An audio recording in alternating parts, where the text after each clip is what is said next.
the opinion of some. We're going to start with, some guys that could be deemed as fits for the Bills, Greg. And I'm going to just start you right off with the Texas A&M kid, Cassius Howell, who, falls into that annual debate about arm length. I don't have a problem with it. After watching his tape. I mean, this guy's got a nice repertoire of pass rush moves, and he's got production. And anybody who's the SEC Defensive Player of the Year makes the grade for me. Well, it's funny. I watched him last summer, and remember that Texas A&M had all these guys on their D-line coming out, including Shamar Stewart, who went in the first round to Cincinnati, and they had two other guys as well. And I remember coming away from watching the tape last summer thinking to myself, the guy that stood out the most to me was Cassius Howell. You're talking about a pass rusher with dynamic traits. I mean, he's got an explosive first step. One thing that he can absolutely do is he can bend. So he can flatten his rush path and burst to the quarterback at the top of the arc. So he's a very, very explosive athlete. This whole arm length issue at every position, to be honest, guys, I really don't know where to go with that. I mean, I'm not smart enough, and I say that honestly, to know exactly what that means, because you hear so many differing points of view from really smart people, coaches, former players who played the same position. So I'm not sure exactly what to make of it. But other than the fact that this guy is a very, very explosive athlete who clearly that, and everybody's package is a little different that they bring to the table. Yeah. And the question is, will they make the next step, and how good will they be when they get there? Is there a definitive way to say this guy's physical traits, in this case his arms, aren't good enough? The one thing that, and I try to learn from everybody over the years, whether it's coaches, whether it's former players, I've been fortunate, for instance, to go to the O-Line Masterminds event every year that Duke Manyweather does a great job with down in Texas. And in getting to speak to NFL present day offensive linemen and former offensive linemen, some who are Hall of Famers.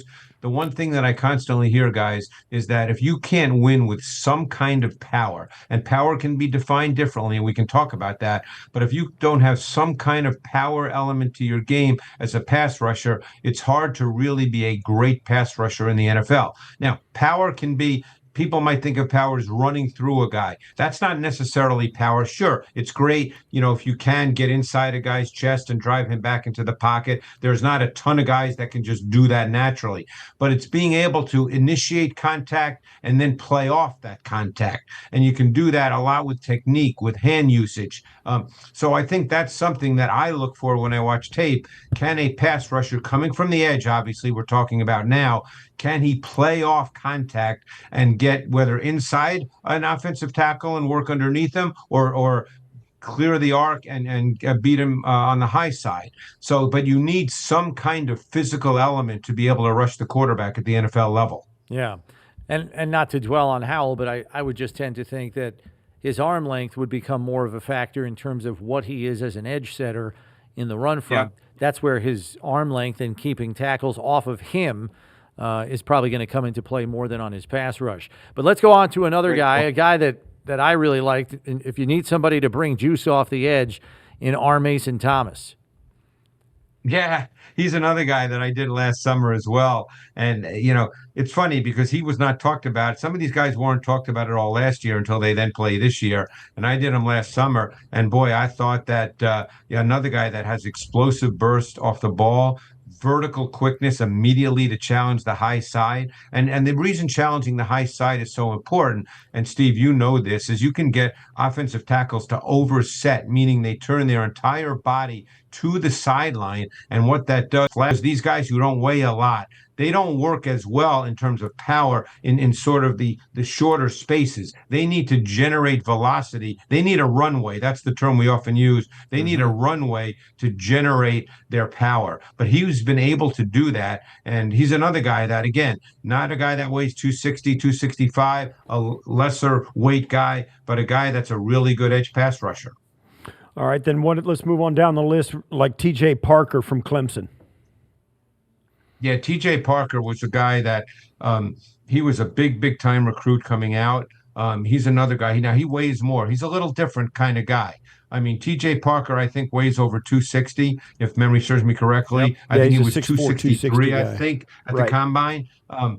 And he's not necessarily a guy that is truly explosive in the way we think of Howell and R. Mason Thomas. But I think that you're dealing with a guy that had a nuanced feel for using his hands. He knew how to break down the technique of offensive tackles. He could win both to the high side and he can redirect underneath to the low side. He's What always stood out to me watching him was his aggressive hand usage. He knew how to attack the hands of offensive tackles, both proactively and then reactively when offensive tackles would reset their hands to try to maintain control of the rep. He knew how to then counter that. So he got offensive tackles off balance, and he, for instance, did a very good job of playing off contact. That, to me, was one of the strengths of his game. And he was mostly a hand on the ground guy, right?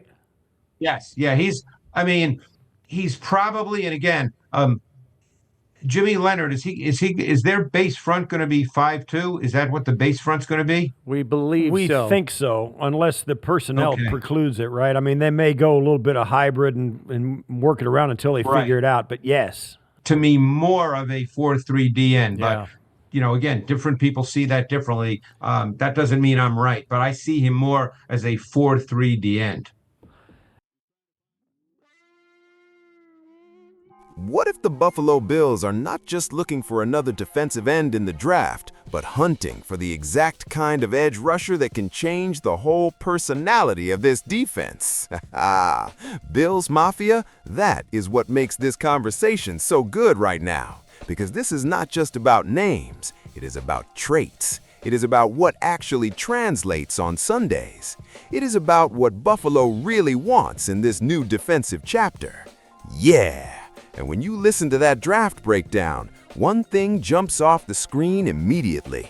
The Bills are clearly doing serious homework on edge rushers, and not just any edge rushers. They are looking at burst, bend, power, hand usage, and that physical element that separates college flash from real NFL pressure. Because that is the key phrase from this whole discussion, Bills Mafia. Power element. Not just speed, not just arm length, not just hype. Power. The ability to initiate contact, play through it, and still win the rep. That is grown man football. That is playoff football. And that is exactly why these names feel so interesting for Buffalo. Cassius Howell jumps out because the tape screams explosiveness, dynamic first step, ability to flatten the rush path, ability to close on the quarterback. That kind of juice gets your attention fast. And if the Bills want a guy who can threaten tackles right now with speed and burst, oh man, Howell sounds like a real fit. But then you get to Mason Thomas and the vibe shifts a little. That is a guy who brings more immediate juice off the edge, more vertical stress, more ability to threaten the high side and force tackles into panic mode. And when that happens, counter moves open up, the pocket gets messy, and quarterbacks start hearing footsteps. Aha! That is the kind of player who can energize a pass rush in a hurry. Then comes TJ Parker, and now the story changes again. He's not just about flash, he's about hands, technique, aggressive usage, understanding how to attack offensive tackles both proactively and reactively.